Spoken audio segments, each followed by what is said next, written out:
Thanks to God Almighty, this blessed Sunday morning. Good morning, Philippines! Good morning, world! Morning, Metro Manila! And good morning, Metro Cebu! Blessed Sunday morning! Our 10,000 members in our Facebook group, our 10,000 followers in TikTok, our more than 3,000 subscribers in our YouTube channel, our coordinators in the Philippines, in USA, in Africa, different parts of Asia, in Luzon, Visayas, and Mindanao.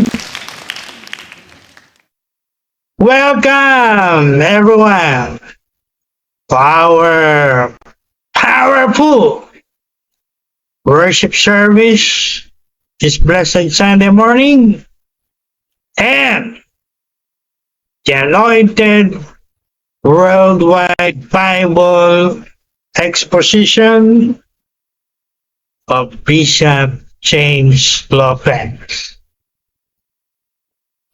This is your servant, God's servant, Bishop James Lopez, the president of Jesus Still Heals Worldwide Healing Ministries, President Dean, the Masters Online Seminary, and student of World Religions, Harvard, USA.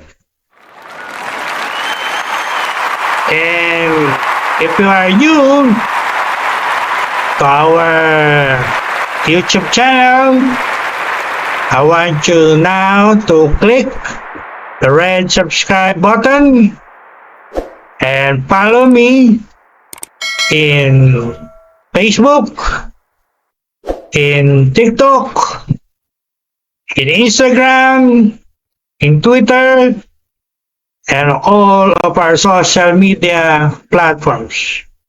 At kung yan ay nakasulat sa description ng video ito. Kumusta po kayo lahat? How are you doing? At sa umaga pong ito ay huwag tayong makalimot. Don't forget to thank God. Praise Him. Especially for answering our prayers regarding bagyong Nining. Yan po bagyo ng mga nakarang araw. Papasalamat tayo sa Diyos and we give Him all the glory for answering our prayers. Ako po nag-pray in the morning, and I'm sure many of you also pray. And according to Pag-asa, nung araw na yon, by 2 o'clock in the afternoon, yung pong bagyong yun ay humina.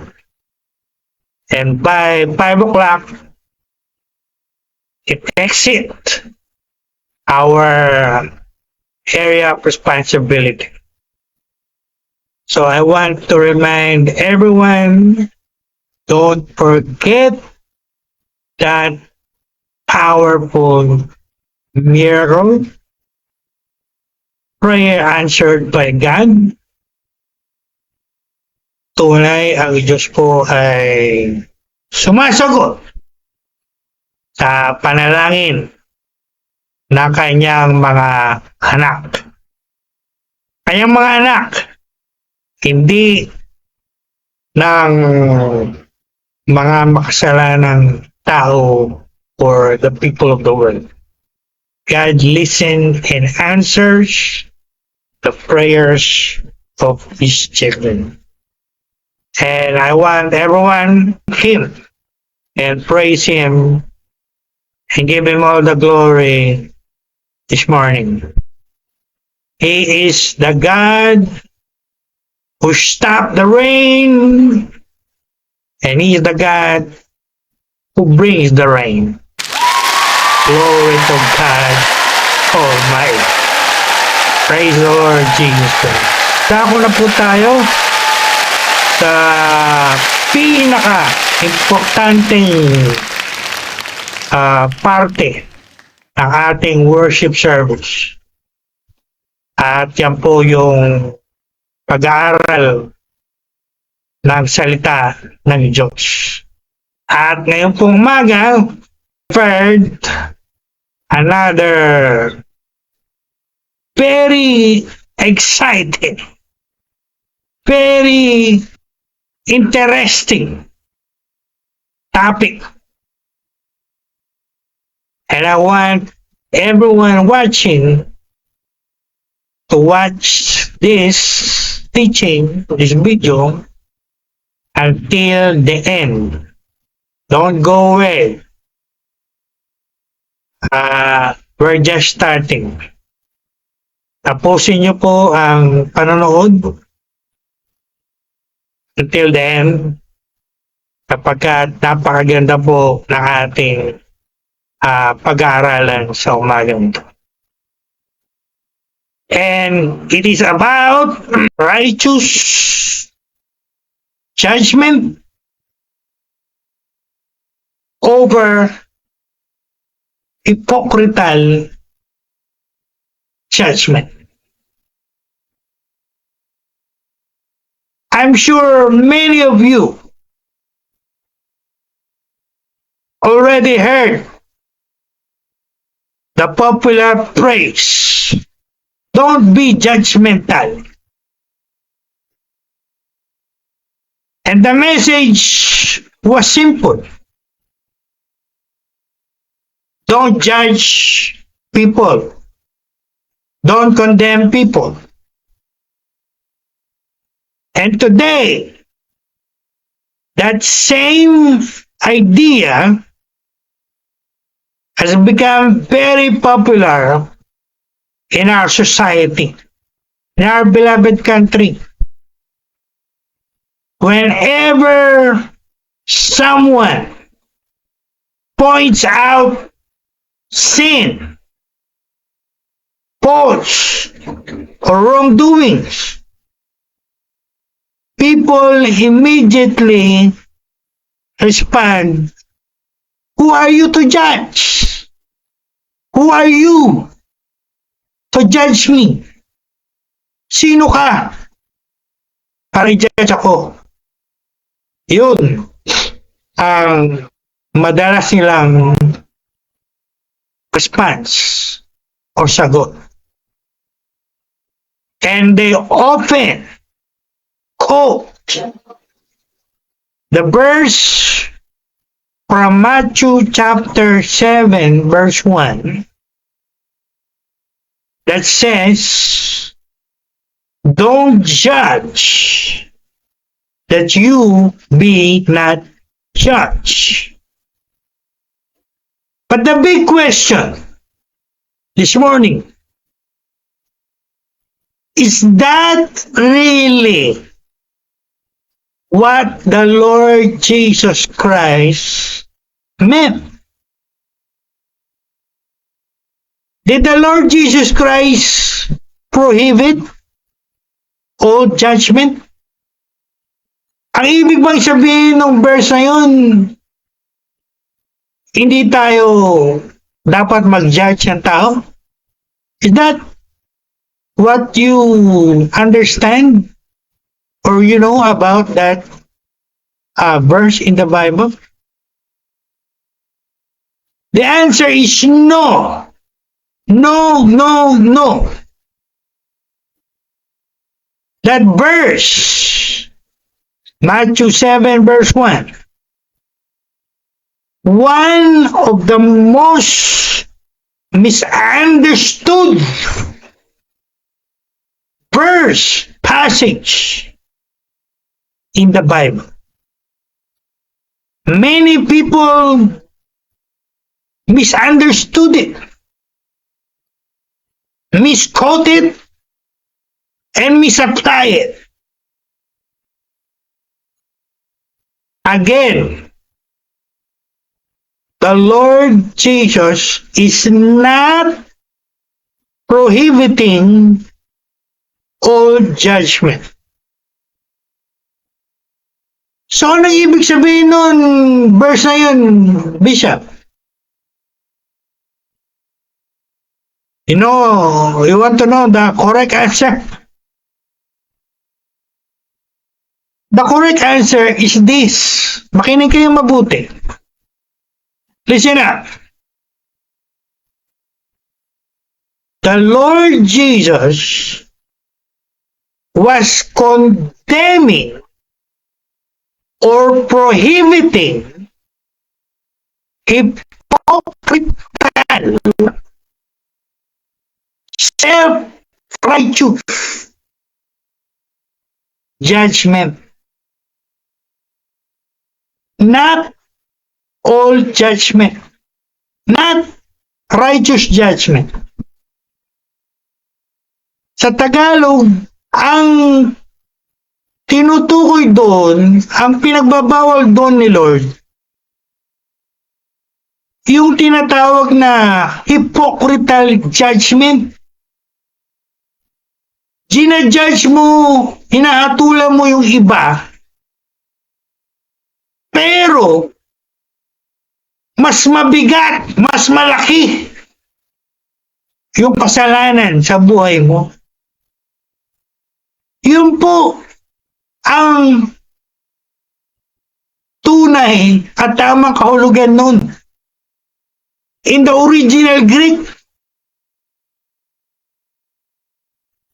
later on in this message or tutorial, I will give you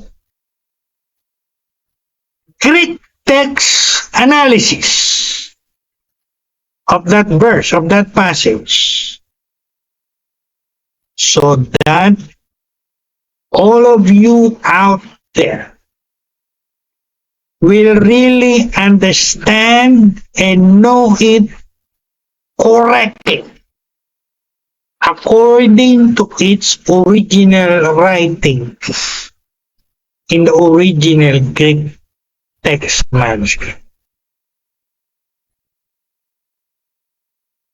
I will give you the Greek nouns and the Greek verbs in that verse or passage. Contrary to popular belief, hindi po sinasabi ni Lord doon na you cannot judge others or you should not judge others. In fact, pag pinag-aralan yung mabuti yung parte na yun sa ating mga Bible, at tinignan nyo yung tinatawag namin sa hermeneutics na succeeding verses, verse 15 to 16. Sinabi ni Lord, we should be judging. Particularly when it comes to people like false prophets. We have to be wise and discerning about others. But it cannot be on our assumption, outward appearance, or personal preferences. In the Sermon on the Mount, the Lord taught the difference between making right judgment, which is good, and being judgmental or hypocritical judgment, which is bad. Magkaiba po yung dalawa, no? At yan po ang ating pag-aaralan. Titingnan mabuti sa umaga ito. So, I want that to be clear to everyone. Ulitin ko po. Hindi ipinagbabawal ni Lord yung pag-judge sa ibang tao. Especially when we make righteous judgment. Ang pinagbabawal niya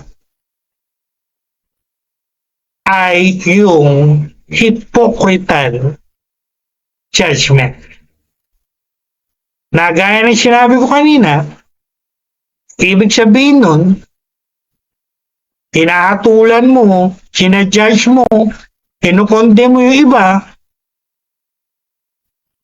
pero mas malala pa, mas mabigat pa, mas malaki pa yung kasalanan, yung fault, yung wrongdoing sa buhay mo. Yun po ang tunay na ibig sabihin nun.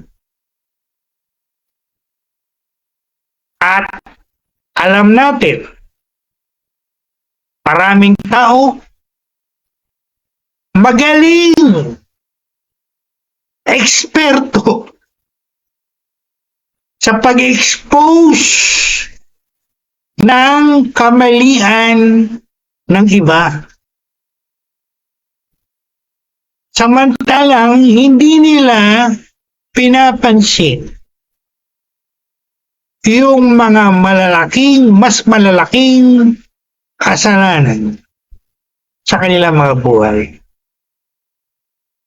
Like greediness, hypocrisy, corruption, immorality, or self-righteousness. Pinagpapauna ko na po, ngayon pa lang, marami pong tatamaan sa message na to. You can say amen or you can say ouch. So, clear po ba? Jesus is not teaching moral relativism. Never say anything is wrong. Ang tinuturo ni Lord, humble self-examination, self-correction before correcting or judging others. Hindi niya po tinuro, hindi niya sinabi na ang mga Christians ay hindi dapat mag-judge ng right from wrong. We must judge between right and wrong. At hindi nagturo si Lord Jesus na hindi natin dapat i-correct o i-confront yung sin or wrongdoing ng iba. As Christians, we must identify sins. We must correct them. And we must confront them. When we carefully read our text, Matthew 7, verse 1 to 5.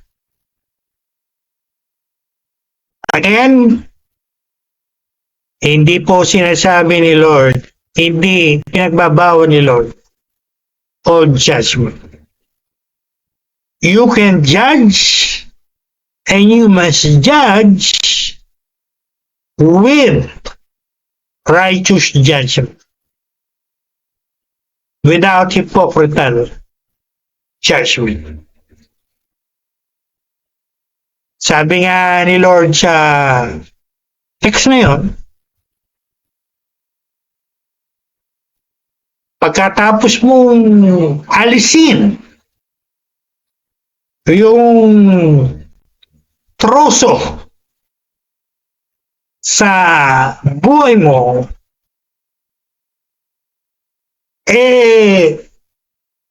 matutulungan mong alisin yung puwing sa mata ng iba.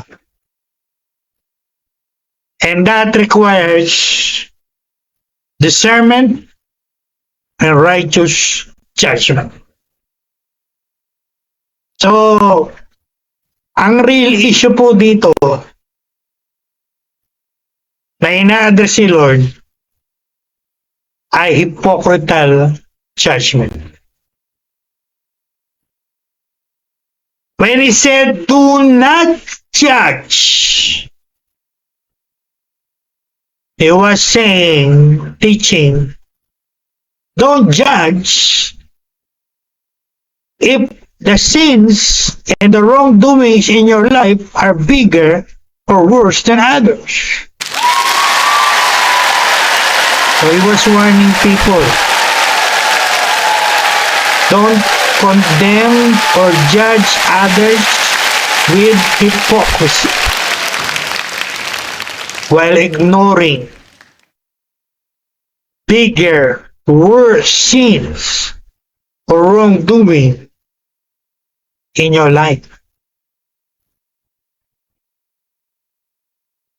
He was condemning the attitude and the practice of many people today of pointing out the sins of others when in fact they have bigger or worse sins.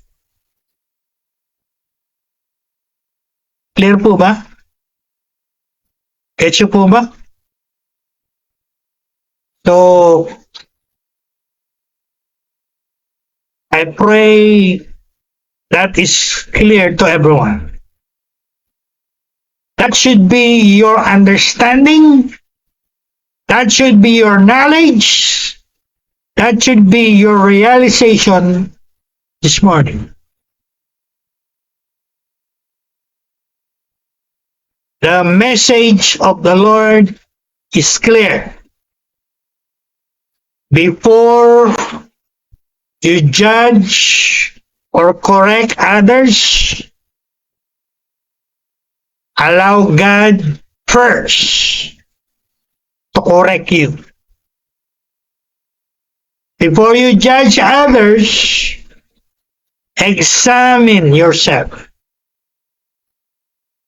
Before you condemn others, repent of your own sins. Sa Tagalog, alisin muna natin yung mga troso sa buhay natin bago natin alisin yung puwing sa mata ng ibang tao. Today, we will discover the difference between hypocritical judgment and righteous judgment. All right. I will give you now what I call what we call the Greek text analysis. Kami po mga nag-aral o nagpakadalubhasa tungkol sa Greek. The original language of the New Testament. The original manuscripts of our New Testament. Para ito po'y higit niyong maunawaan. Higit niyong makita yung mga tunay na kahulugan ng mga salita sa ating text. So, ating pong text ay nasa Matthew chapter 7, verse 1 to 5. Basahin nyo na lang sa inyong mga Bible. Doon natin mababasa yung salita ni Lord na nagsasabi, do not judge others. For with the same judgment that you judge others, it will be used against you.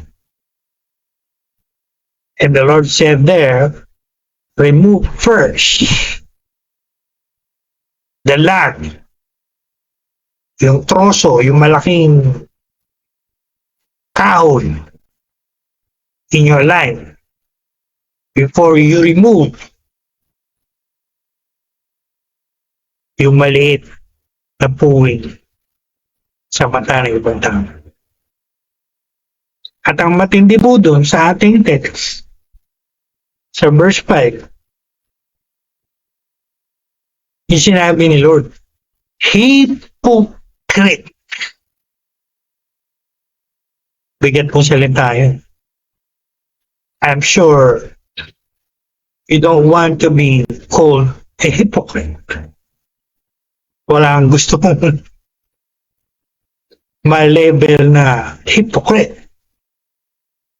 Pero alamin natin ngayong umaga, who are these hypocrites? And I'll give you the Greek word used there. Judge others with righteous judgment without hypocritical judgment. Again, we can judge, and we must judge others with righteous judgment, not hypocritical judgment. So here is the Greek text analysis of this passage. Verse 1. Matthew 7, verse 1. The Lord said, don't judge. Ito po'y tinignan ko sa original Greek manuscript. Ang ginamit po ditong Greek verb is krino. Krino. K-R-I-N-O. Which means to judge, to pass sentence, to pronounce a verdict, in other words, to condemn. And take note,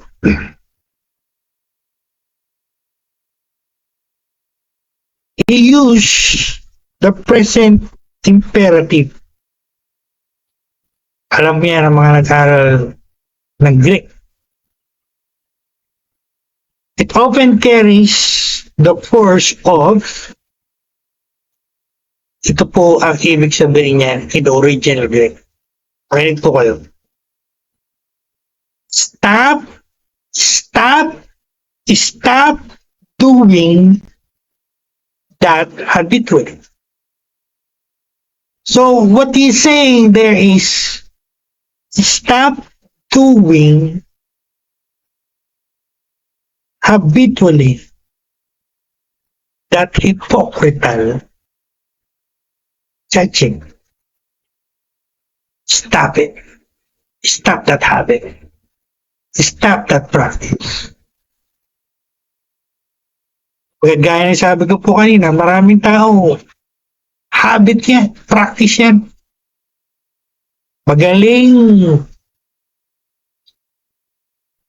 mag-expose o mag-judge o mag-condemn ang kasalanan ng iba, samantalang yung mga kasalanan nila sa buhay nila, mas malalaki pa, mas worse pa, kaysa sa ginajudge nila. Clear po ba?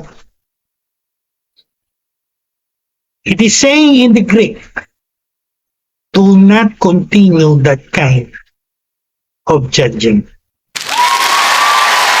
Yan po ang ibig sabihin in the original Greek manuscript. I want you to take note of that. I want you to write it down. As usual, sasabihin ko po yung aking detalya. Maraming nagtuturo. Malayo sa original Greek manuscript.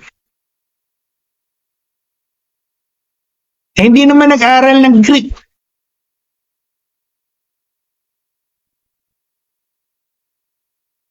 Alam yata ang Bible ay nasulat sa English. Ulitin ko po sinabi ko last Sunday. Hindi po nasulat ang Bible originally sa English. Translation lang po yan. Ang original na pagkakasulat niyan, Greek, in the New Testament. Hebrew, in the Old Testament. Kaya huwag niyo po gamitan yan ng Webster Dictionary. Webster English Dictionary. Don't you dare! Mali kayo. Malayo kayo. Tandaan po yun. Again, ang kinokondemn dito ni Lord, ang pinagbabawal dito ni Lord, yung lifestyle ng marami na hypocritical judgment. Magaling mag-expose ng iba. Pero mas malala pa yung mga kasalanan sa buhay nila. Mamaya po magbibigay ako ng mga examples mula sa pamilya, sa marriage, sa work, sa business, sa politics, sa government, up to the church, para makita natin maliwanag paano ginagawa to ng mga tao. And I'm sure many are guilty of this hypocrisy. Marami kasi sa inyo, basa nyo lang, don't judge. And then, stop na kayo doon. Kaya rin sabi ko kanina, maraming nagko-quote yan. Maraming ginagamit yan. Defense mechanism. You cannot judge me. Who are you to judge me? At kino-quote pa yan, verse na yan. Palagi sa Bible, don't judge. Yun ang akala mo. Yun ang unawa mo. Yun ang knowledge mo. But it is not what you think. You are far from the truth. Tinutukoy po dyan hypocritical judgment. Hindi lahat ng judgment. Because with the measure of judgment that you use, it shall be used against you. When I look at it in the original Greek, the Greek noun used there is krima. Krima. Which means measuring rod, standard, or criterion.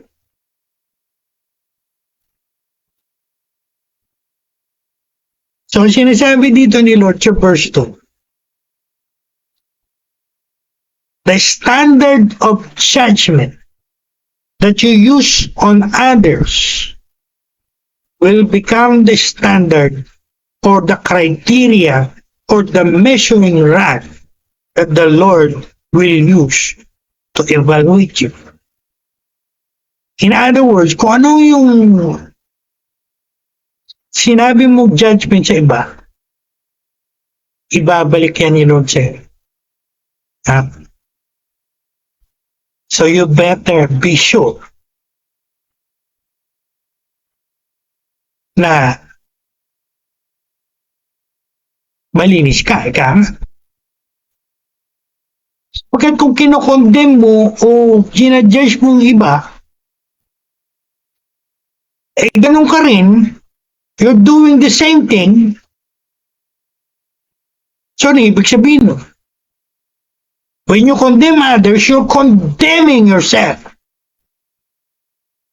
Because you are also doing the same thing.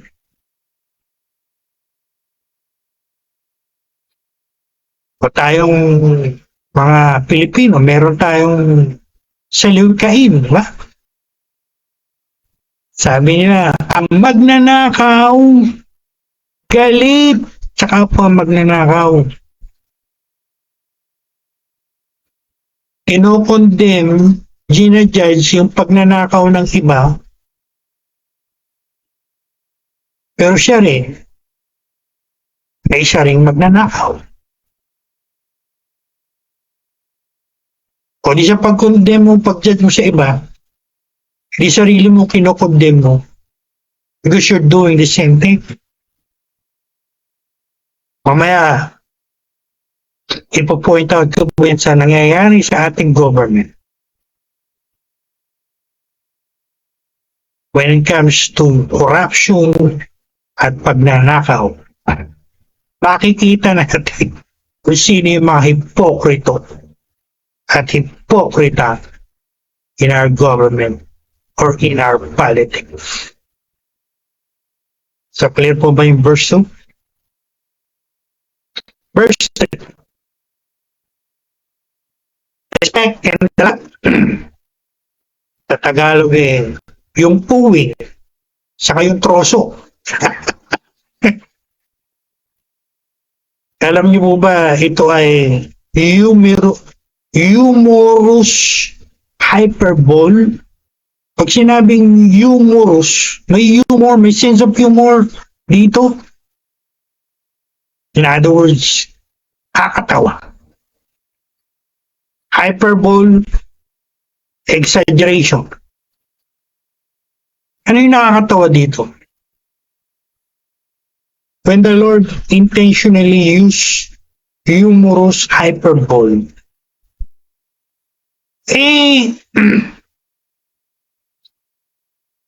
tinitingnan yung maliit na puwing sa iba, samantalang hindi nakikita o nagbubulag-bulagan sa troso o biga sa kanyang buhay. Alam niyo po ba yung biga? Kung ginamit dito na Greek noun, karos, refer to maliit na puwing. Karos in Greek means a tiny splinter in another person's eye. So tama po yung mga translation natin sa Tagalog. Puwing. Pag binasa natin yung Bible natin sa Tagalog, sabi, bakit mo tinitingnan yung puwing, yung maliit na puwing sa mata ng iba? Samantalang, mas malaki, mas malala yung nasa buhay. Yung log po dito, L-O-G. The Greek noun, yung Greek noun na ginamit dito refers to, tinig kayo mabuti, a massive, malaki, wooden beam supporting a house. Kaya po, ginamit ko yung biga. Alam natin yung biga, ginagamit yan sa pagtatayo o paggawa ng bahay. It's a big wooden beam to support the house. Sa ibang salita, troso. So tama din, again, yung ating mga Tagalog Bible. Sabi nun, bakit mo tinitingnan yung maliit na puwing sa ibang tao, samantala, hindi mo tinitingnan yung troso o biga o mas malaki, mas malalang kasalanan o kamalian sa iyong buhay. The hypocrite, notice the tiny, small sin or fault in another person while deliberately ignoring bigger, worse sins or fault in his life. As I said, this is about hypocritical judging.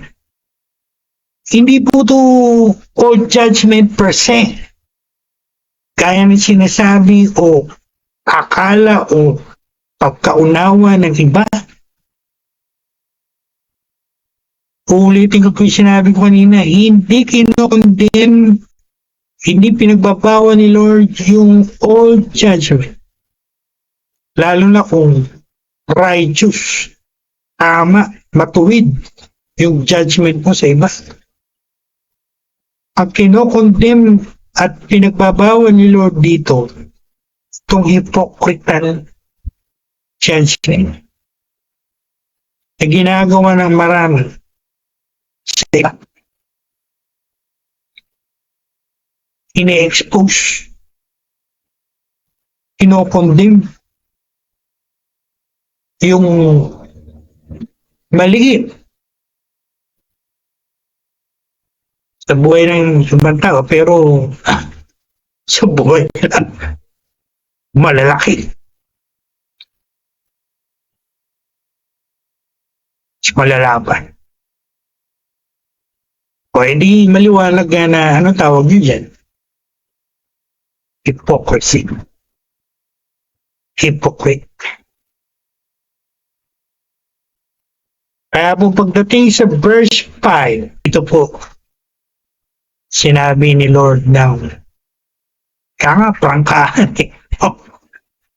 In the original Greek manuscript, nakasulat talaga yan. You hypocrite. Tinawag niya yung mga taong ganyan na hipokrito at hipokrita. Hypocrite.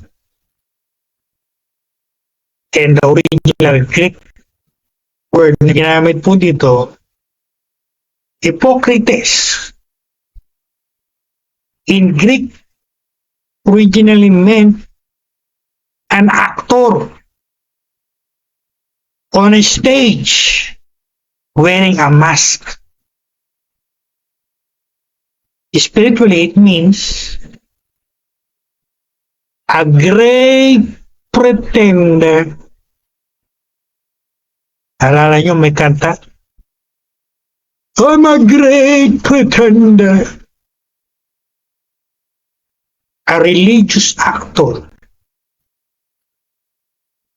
One whose outward appearance hides inward corruption. Sa labas, kala mo, hindi pa kabasag pinggan eh, kaya nga nila eh. Ha? But inwardly, only God knows how wicked that person. Tama po yung kasabihan. Looks, outward looks are deceiving. Minsan sa tingin mo palabas, kala mo mabait, kala mo santo, kala mo anghel. Di mo alam sa loob, demonyo. O kaya naman sa tingin mo palabas, kala mo tingin mo demonyo, masamang tao. Yung pala, may mabuting kalooban. Yan siya po ba? Tama po yung saying na yun. You cannot judge a book by its cover. Outward looks are deceiving. Kaya kailangan natin ng discernment. Kailangan natin ng wisdom ni Lord. Pagka kinikilatis natin yung tao. We must judge righteous judgment. Not on appearance or like that. So ano sinasabi dito ni Lord? Yung mga hypocrite na yan, alisin nyo muna, i-remove nyo muna yung mga troso, yung mga biga, yung mga malalaki, yung mga mas matindi pa kasalanan sa buhay nyo. Bago nyo matulungan yung iba, alisin yung puwing sa kanilang buhay. Clear? Clear po ba? So, ito po yung binanggit ko kanina. I will give you current examples of hypocritical judging that many people practice today and how we can change it into righteous judgment. Dahil gaya na sabi ko kanina, ayaw ni Lord yung hypocrite tayo at ginagawa natin hypocritical judgment. Dapat right tayo, matuwid tayo into righteous judgment. Alright, ito po yun. I will give it to you one by one. Makinig po kayo mabuti. And as you listen, examinin nyo ang inyong mga sarili. Hindi nyo po examinin yung iba. That's hypocrisy. Unahin nyo examinin yung sarili nyo. Bago nyo ma-examine mabuti yung iba.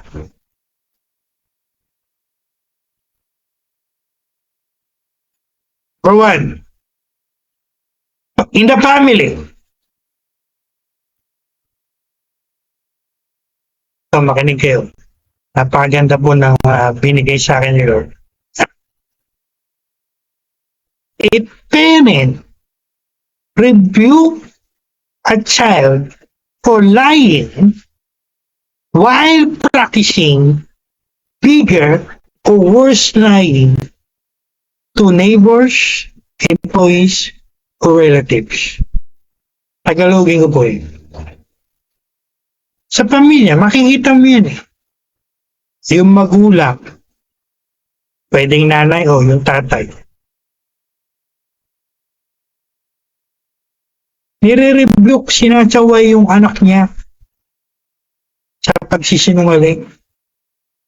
Samantalang siya ay malaking mas malala pang pagsisinungaling ang ginagawa sa kanyang mga kapitbahay, sa kanyang mga kasama sa trabaho, o sa kanyang mga kamag-anak. Hindi ma-hypocrisy yan.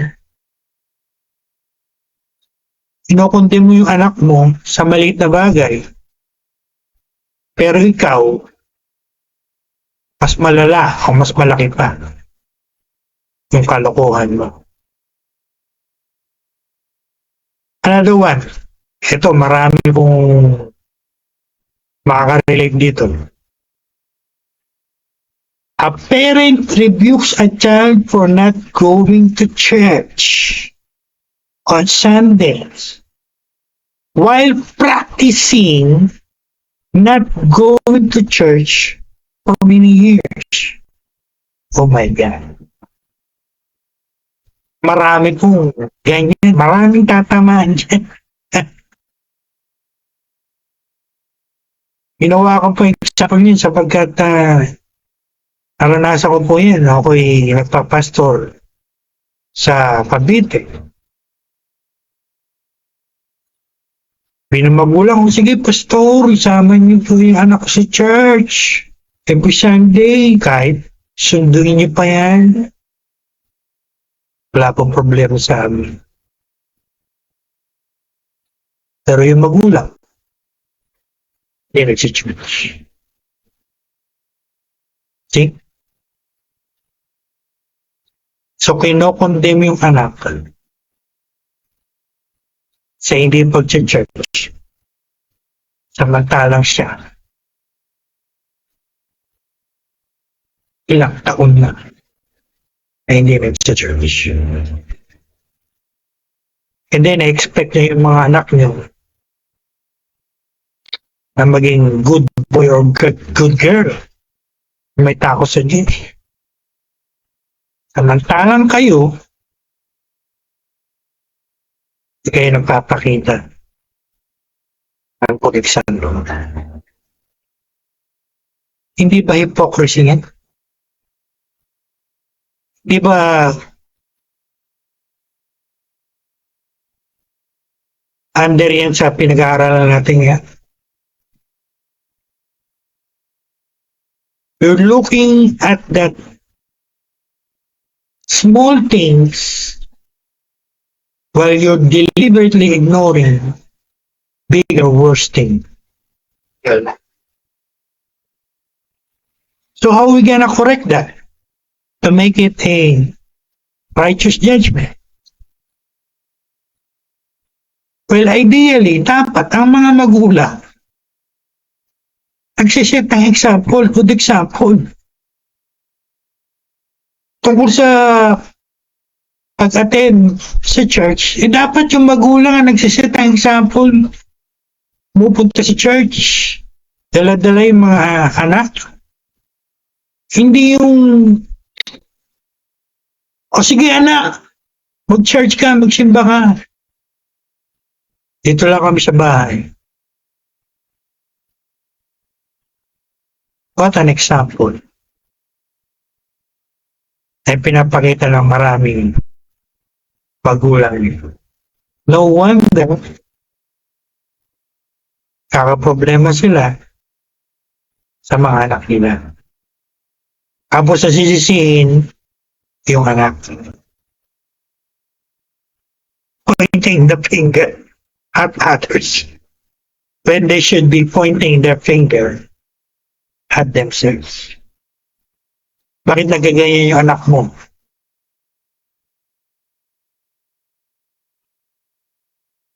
Wala ka eh, hindi ka good example. Clear po ba?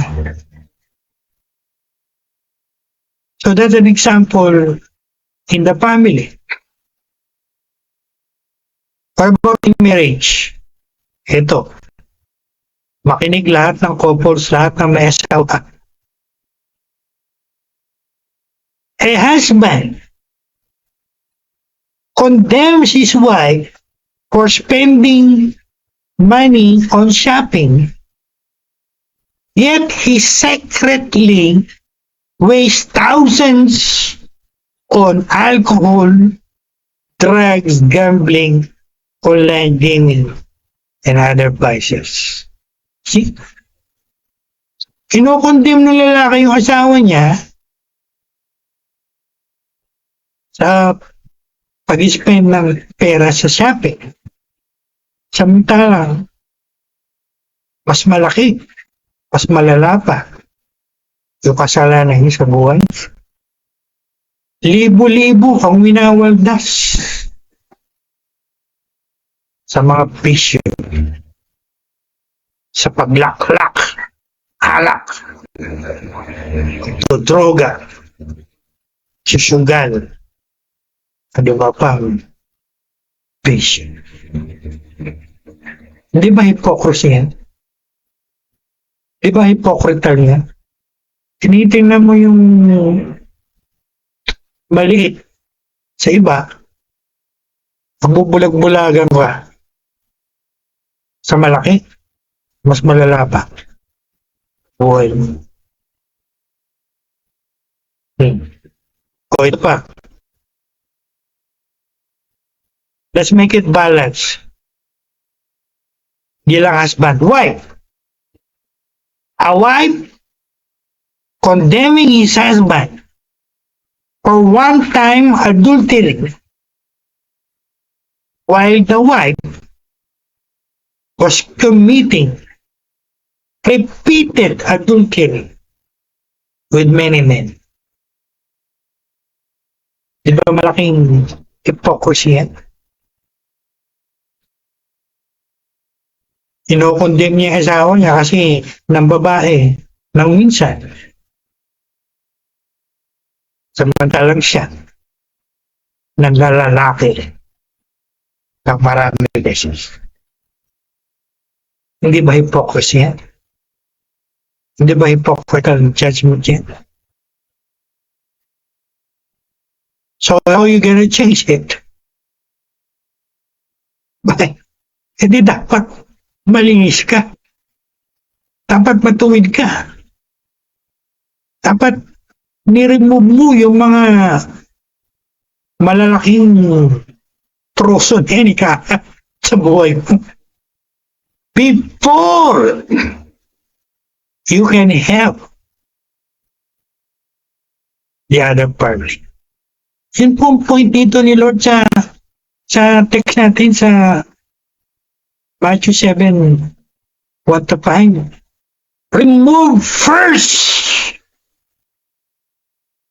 the love out of your life before you can help others remove the speck from their lives. That's the point. Ito po ba? Ito po ba? And again, I will reiterate my argument this morning. Hindi ba pwedeng sabihin, hindi kayo pwedeng i-judge ng matuwid? If they're living in purity or in righteousness, they can judge you. And they will judge you with righteous judgment. Again, sa mga gumagamit na verse na yun, oh, you cannot judge me. Who are you to judge me? Stop that habit. Maling kayo.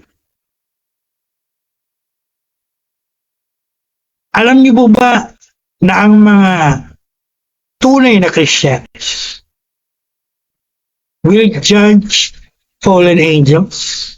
Alam niyo ba yun? O hindi niyo alam? Dahil hindi kayo nagbabasa ng mga Bible.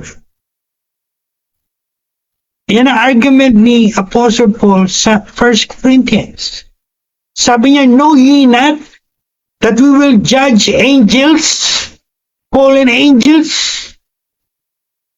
And if we will judge fallen angels, are we not qualified to judge others?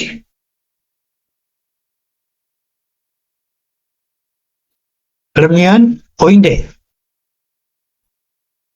Alam, hindi nyo alam. Hindi nagbabasa ng mga Bible nyo. Kung ano ng mga pinagbabasa nyo. Kaya, I'm sure many of you do not know that. So, babalik po ko sa halikan niya. Magbasa-basa kayo. Bible niyo. Ha? So, clear po my example natin. Let's go to school. O sa school. Paano natin ito makikita? A student condemns his classmate for cheating during the class, during exam. But he himself secretly copied assignments without acknowledging the source. Tinatawag po namin plagiarism. Oh. Tinitingnan mo yung kamalian ng iba. Pero yung kamalian mo, no, mas malaki, mas worse. Hindi mo tinitingnan. Hypocrisy. Hypocritical judgment. O a teacher. A teacher condemns dishonesty from her students, and yet she is manipulating grades or showing favoritism.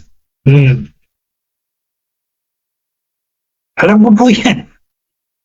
Naging professor ako eh. Naging adjunct professor ako sa seminary. I know that. I know dishonesty for student. I know manipulating grades. I know showing favoritism.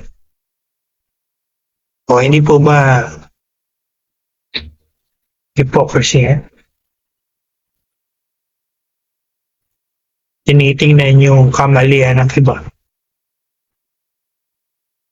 Bagtalang mas malaki pa, mas malala pa sa buhay. Let's go to work and business. O yung mga nag-work, yung mga nagbe-business, pakinig kayo. An employee condemns his company while stealing office supplies or money from the company or falsifying work hours. Sinadjudge yung kumpanya nyo. Ino-condemn nyo yung kumpanya nyo. Pero anong ginagawa nyo? Nagnanakaw kayo. Nagpapalsify kayo. Di ba hypocrisy in the work? In the workplace? Tinitingnan nyo kamalian ng kumpanya nyo. Pero kayo, yung kamalian nyo, tinitingnan nyo ba?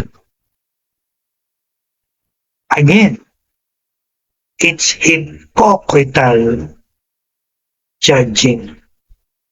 So how can you change it?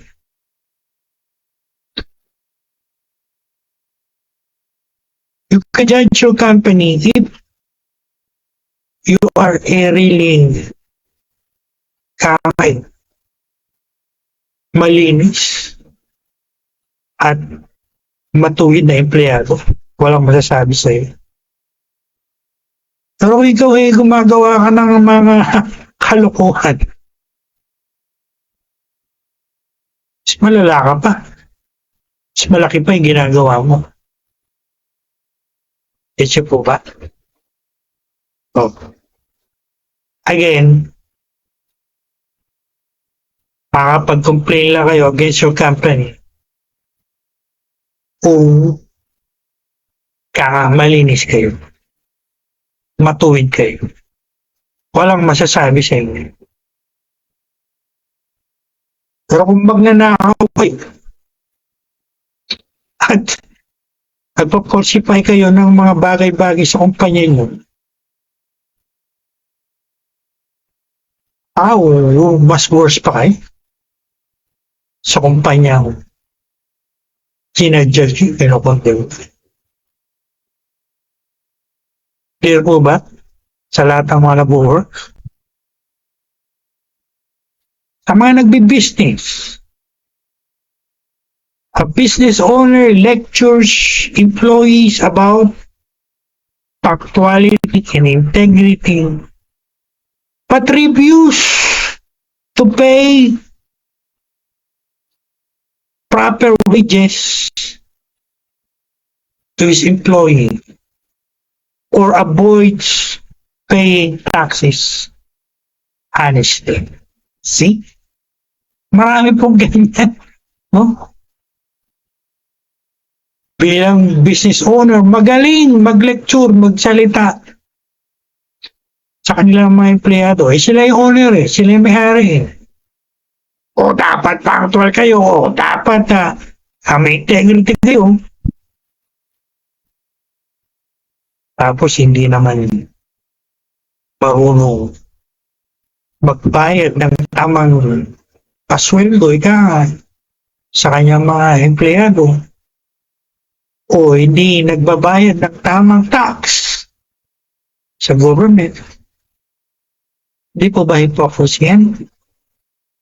Di ba hypocritical judgment yan?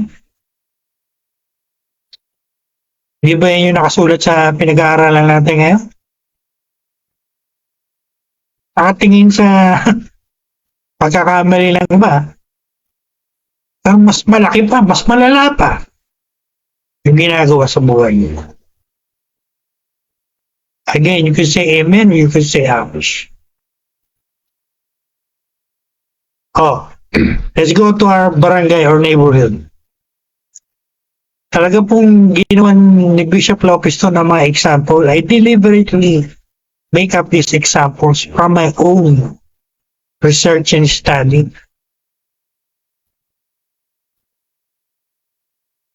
Masasabi ko with all honesty, gawa ko po yan. Hindi ko yung kinopya sa iba.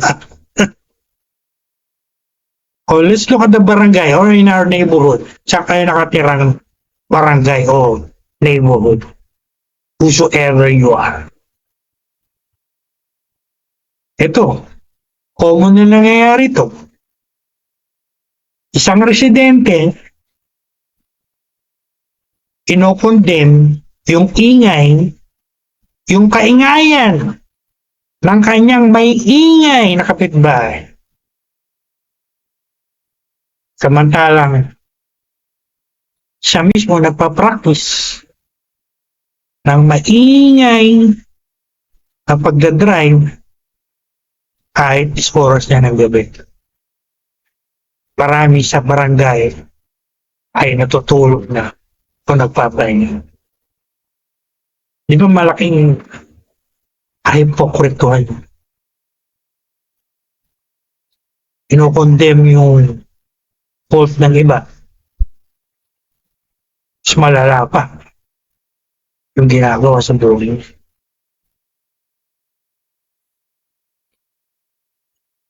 Kaya nila kamuti.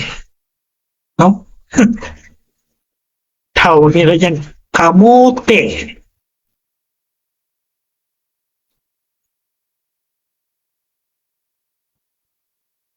Is oras niya ng gabi, marami na natutulog, marami na nagpapahinga. Magpa-under ng kotse niya o motor niya. Alam mo siya lang yung nakatira sa barangay o neighborhood. No wonder many called that person kamote. Hindi ginagamit ng utak. Sabi ng mga kanong stupid person. In Greek, moron, fool. inconsiderate. Kaya maraming nangyayaring kaguluhan, no? Karasan, violence sa ating mga room. Because of these people, ang tawag ng maraming kamote. Dapat yata dito, pakainin na kamote. Ha? So, yan, example. Ano pa? Yung isang kapitbahay, kinokondem yung kadugyutan ng kanyang kapitbahay. Ang kililitis. Samantalang siya, naghahagis ng basura sa mga kanal. Oh my God. Tatapos lang po ng sunod-sunod na ulan at pagbaha. Kung kayo'y nanonood ng balita sa inyong mga TV, napakarami pong basura yung nakikita sa mga river, sa mga daluyan ng tubig natin na naging contribute sa pagbaha sa marami lugar. At kung kayo na nakapanood ng ganyan, at nag-iisip kayo, bakit binabaha yung marami? So may bago kayong insight na makikita niyan. Hindi lang kakulangan ng gobyerno natin sa flood control. Kakulangan din ng disiplina ng maraming Pilipino. Tapo lang ang basura. Hindi pa marunong. Okay? Pero galit sa dugyot niyang kapitbahay. Ano pa? Isang residente galit sa isang chismosa o chismoso. Samantalang siya, ika nga marites, nagkakalat ng mga chismis tungkol sa problema ng mga pamilya or teenage pregnancy sa buong komunidad o barangay. See that? Galit sa kapwa at chismosa. Tinitingnan yung kamalian ng iba. Pero mas grabe yung nasa buhay niyo.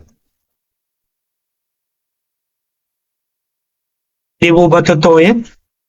That's happening nowadays in our barangay, in our neighborhood. Hypocrites. Hypocritical judgment.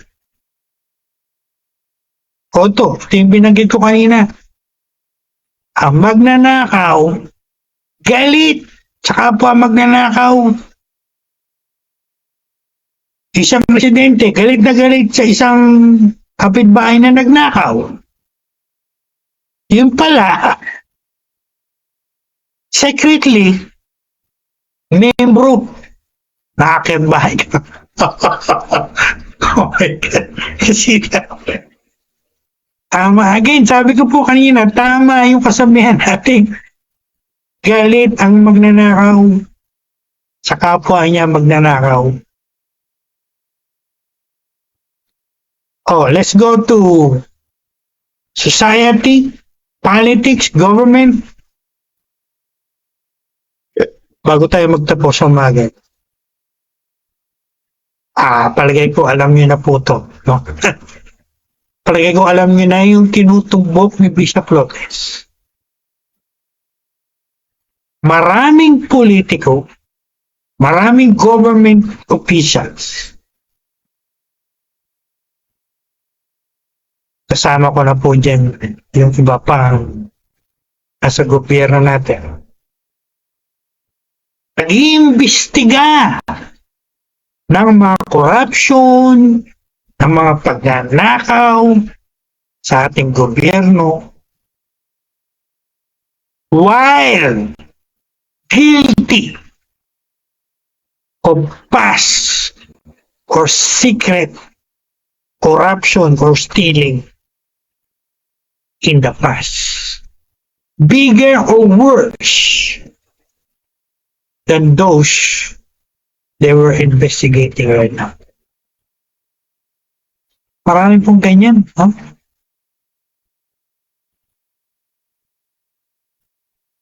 Well, frankly speaking, for me, mga hipokrito po yan. Mga hipokrit yan. Next po yung corruption ng iba, pagnanakaw ng iba, samantalang sila guilty ng ganon din o mas malala pa doon.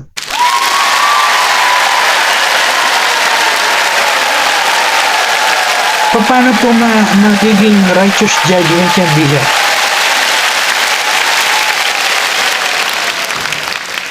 O tatanungin nyo, ang qualified gumawa niyan, morally qualified, I mean, with moral qualification. Tayo po tinatawag nating malilinis. Hindi talaga nagnakaw. Matitinong government officials. Pero kung ikaw, nagnakaw ka rin, at mas malaki pa yung ninakaw mo, bilyones, tapos iniimbestigahan mo yung mga nagnakaw ng milyones, ano tawag natin dyan? Diba hypocrisy yan? Hypocritical judge. Nakikita yung kasalanan ginawa ng iba, samantalang mas malaki pa, mas malala pa yung nasa buhay nila. Kaya pag nanonood tayo ng investigation or hearing of corruption, we just hope and pray itong mga nag-iimbestiga, malinis talaga. Bakit kung hindi, what they are doing is just hypocrisy. Again, ang magnanakaw, galit sa kapwa magnanakaw.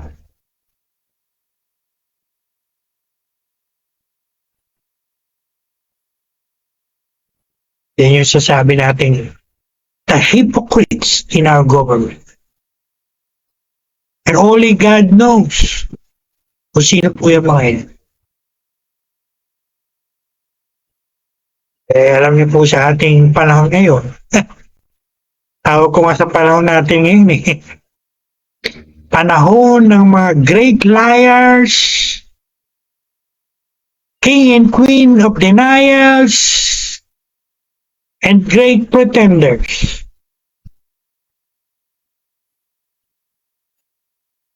Kahit guilty na, kasi sinungalingan nila yan. I-deny nila yan. Hanggat makakalusot, ilulusot nila yan. Kaya nung isang araw, nanonood po kami ng balita. Isa lang ang lumabas sa bibig ko Babswelto man kayo sa human court, tandaan nyo, mayroong perfect judge in heaven. I'm sure 100% hindi kayo makakalusot sa perfect judgment. And one day, babalik ni Lord yan sa inyo sa mga corruption at pagnanakaw na ginawa.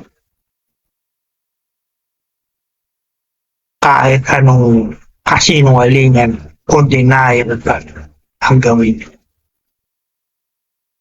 Sabi nga nila, kakarmain din yung mga tao niya. Bishop Lopez, naniniwala ka ba sa karma? Well, I studied Hinduism, world religions from Harvard, USA. Karma is a concept or belief in Hinduism. Basically, says, yung ginawa mong mabuti, babalik sa'yo. Yung ginawa mong kasamaan, babalik din sa'yo. What we call the boomerang effect. What you throw will come back to you. So yan po ang ibig karma. At naniniwala po tayo dyan sa katotohanan na si Lord perfect judge yan. Hindi ka makakalusot. One day, gonna pay for your sins. Tandaan niyo po lang dyan. So, ano pa yung makikita nating kagaya nito sa ating government?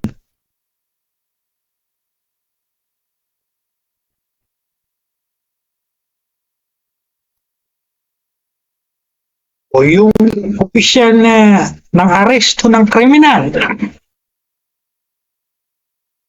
Pero tumatanggap naman ng bribery. But they're betraying the very justice that they sworn to uphold. Where is the justice there?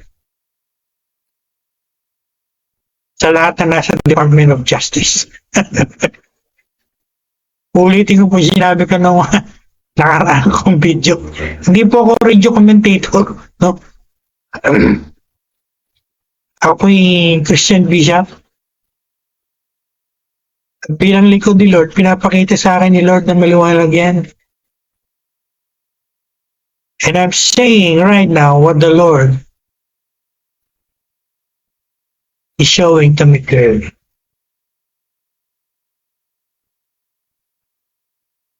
Another hypocrisy in our government.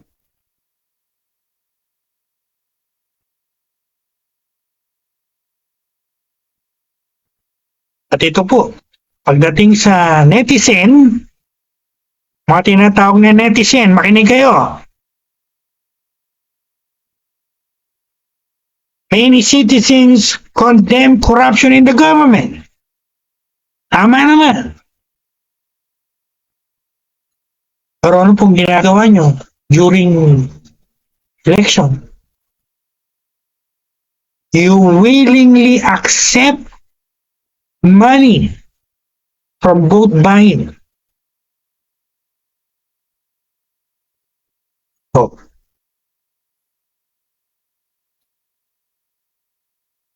at pag nakaupo na yung mga yan, sising-sisi kayo. Samantala, nag-contribute kayo. Bakit yung mga yan nakaupo? Clear po ba? So how you gonna change it?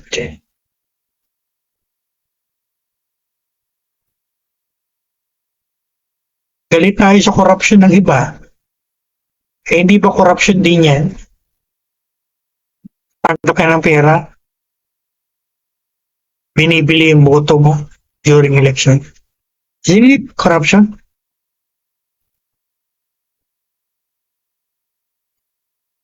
Bawa, nakikita nyo yung nakikita ko. O, yung iba, they pay bribe money. Kaya yung mapadulas. Para makawagan ng permit, driver's license, public transaction.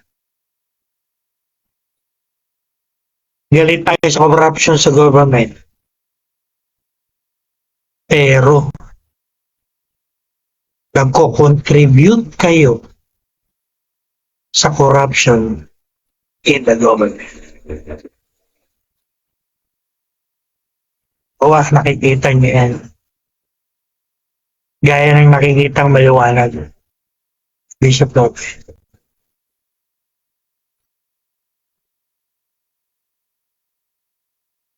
Sa totoo lang naman po eh.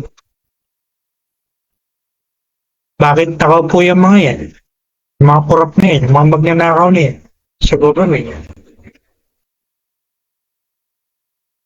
Katotohanan, the big truth, pinayagan nyo. You permit. Again, contributory kayo. Kaya ako, ang ito'y aking minimeditate. Isa lang maliwanag na dumating sa akin. No? Parang sinasabi sa akin, Lord, yung mga korap na yan, yung mga magnanakaw na yan, markahan niyo yan kung sino yan. At huwag niyong iboboto yan. Huwag niyong papayagang makaupo pa yan sa darating na election. Tandaan niyo po yan. Galit tayo sa corruption. Kukontribute naman tayo sa corruption. We cannot fight public corruption in our beloved country while practicing worse, private corruption in our life. Tandaan niyo po yun. Last, bago tayo tapos, church. Ito naman tayo sa church, sa ministry. Bigyan na po ko ng mga example from family, pang mga area para makita natin yung realidad nito. Let's go to church. Paano natin nakikita sa church? Meron ba ganito sa church? The answer is yes. Actually, yung text natin, Matthew 7:5, ang context po talaga niyan church. Because if you will take note of the words there, brother, how can you remove the speck from your brother's eye? It's talking about brotherhood in the faith. Yung ating mga ka-brother, ating mga kapatiran in the church. So, paano po nangyayari itong hypocrisy, itong hypocriticism nito? Ito, a minister, pakinig po kayo mabuti, baka nangyayari ito sa church. A minister is preaching holiness from the pulpit. But the minister is secretly living in bigger or worse, hidden sin of homosexuality or pedophiles, children pedophiles or pedophilia. Yung ministro, nangaral na nagtuturo ng holiness sa church.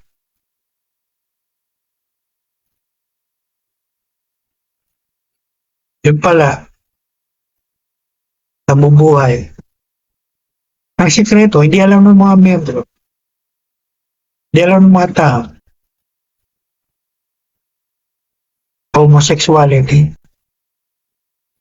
Pakikipag-sex sa kapwa lalaki. Or worse, binibiktima yung mga kapatid. Pedophiles. So you might ask, is that happening, Bishop, in the church? You want my answer? The answer is yes. Marami pong church ganyan. Nangyayari yan. Of course, hindi tayo magbabanggit ng pangalan. Pero kung kayo ay updated sa mga current events, alam nyo kung saan mga churches nangyayari. O hindi ba hypocrisy yan? Turo ng holiness while living in secret sins. That goes to all ministers, preachers, teachers, church leaders out there. Siguraduhin nyo, kabubuhay kayo in purity. Ang magaling kayo mag-condemn sa pulpit. Mantalang nabumbuhay naman kayo. The secret sins or hidden sins.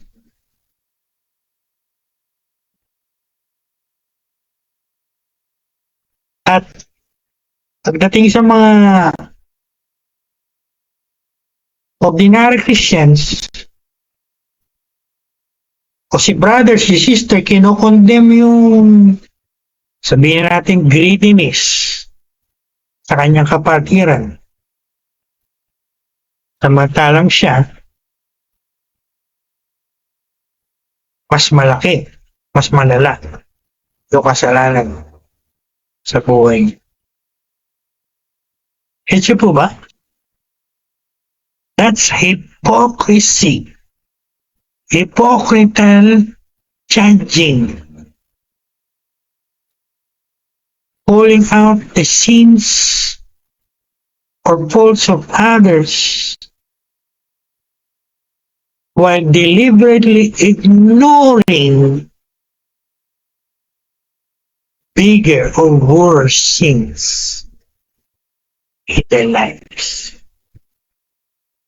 Again, yan po ang kinondem, pinagtawal ni Lord when He said in Matthew 7 verse 1, do not judge with hypocritical judging. Stop the practice. Stop that habit.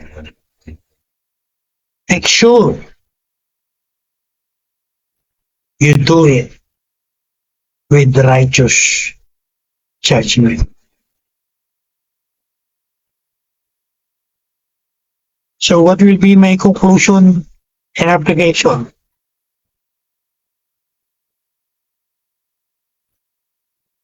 We heard examples. Ang tanong this morning, are you guilty of those hypocrisy or hypocritical Judging. Bago tayo mag-judge ng iba, tanungin muna natin yung sarili natin, what is wrong with me before we ask what is wrong with them. Again, the Lord did not say, ignore sin or don't judge sin. He said, first remove the log from your life. Then you will see clearly to remove the speck from your brother's eye. True Christianity begins with self-examination and self-correction. I'll repeat that. Self-examination, self-examination, self-correction, self-correction before it leads to correction of others. Bakit mo examinin yung iba? Examinin mo muna yung sarili mo. Bago mo i-correct yung iba, correct mo muna yung sarili mo.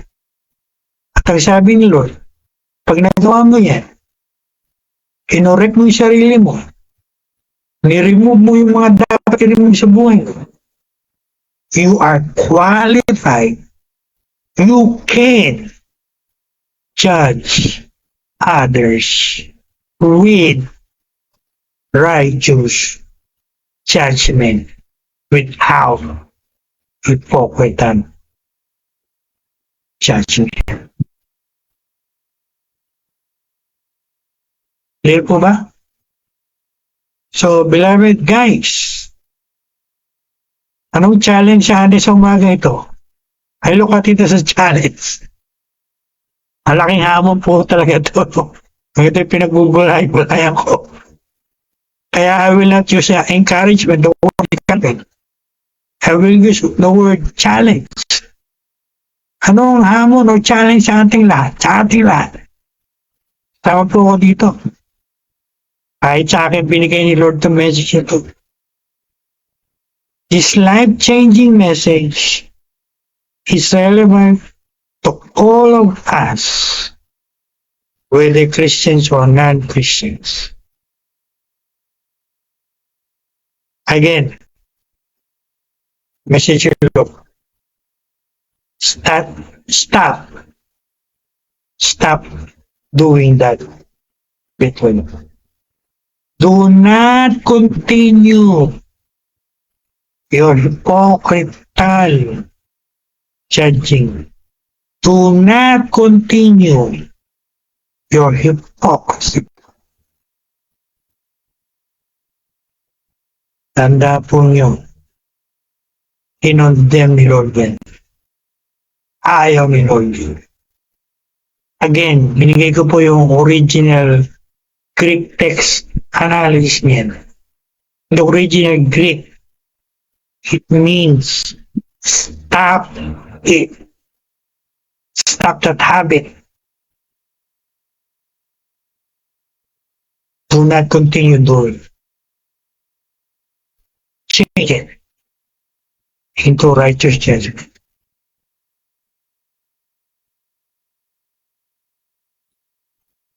Tayong nakapokus sa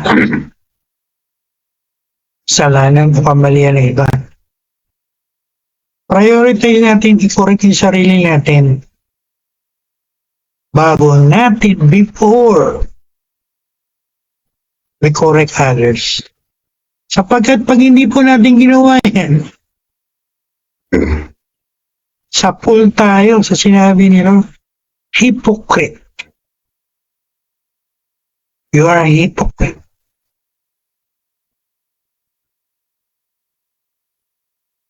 Nati-judge ka ng iba. Samantalang mas malala o mas malalaki pa. Yun ang sa buhay. Kaya dapat, sabi ko nga kanina, ginamit ko yung word na Sigurado tayo, malinis tayo, matuwid tayo, maayos tayo bago natin i-correct yung mga hindi maayos sa kapaligiran natin. Sinasabi ni Lord, yan ang lesson. Deal first with your own sins and faults. After that, you can judge. You can and you should judge others with righteous judgment, not because we are the judge, so we can help them become better Christians or better person.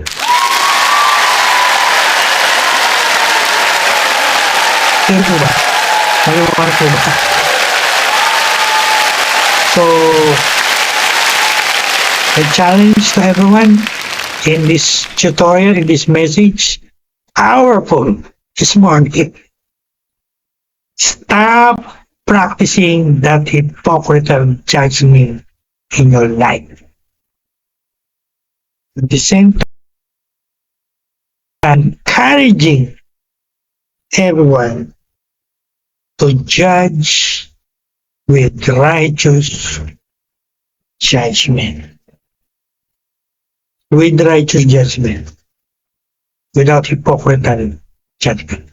Kaya yun po yung ginawa ko talagang title ng message ko.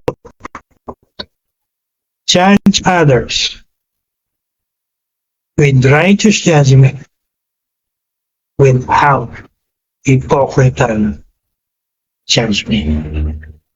As the Lord Jesus Christ taught us in our text this morning. Friends,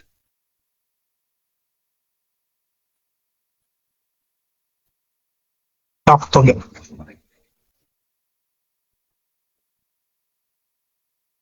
Try nyo yung mga sarili nyo.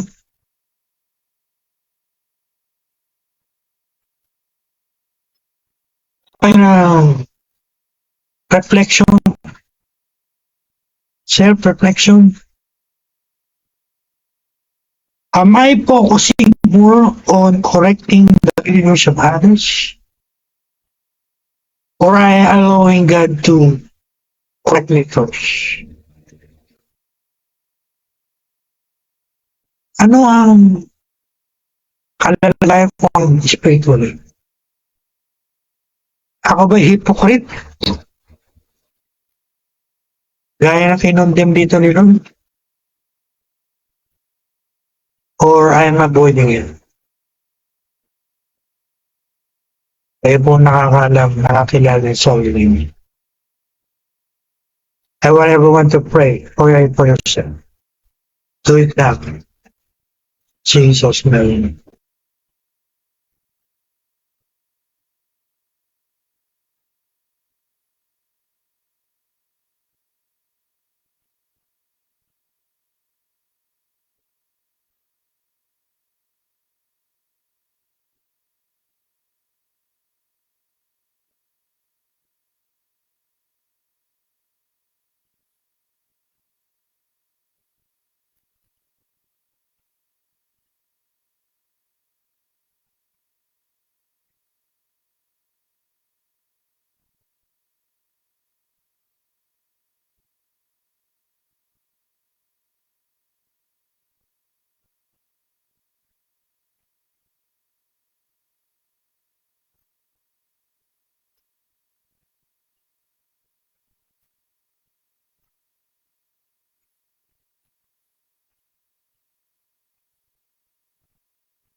Jesus, my name, Jesus, my name, Jesus, my name. Thank you, Lord, and we give you all the praise, we give you all the glory. In Jesus' mighty name. Amen. Amen. Glory to God. Praise the Lord Jesus. So if this message, this lesson really speaks to your heart, bless you, or inform you, or educate you, please give it a like, share to many people around you. Maraming po salamat sa lahat ng nag-join sa ating powerful Facebook Live this morning. God bless you richly in Jesus' mighty name.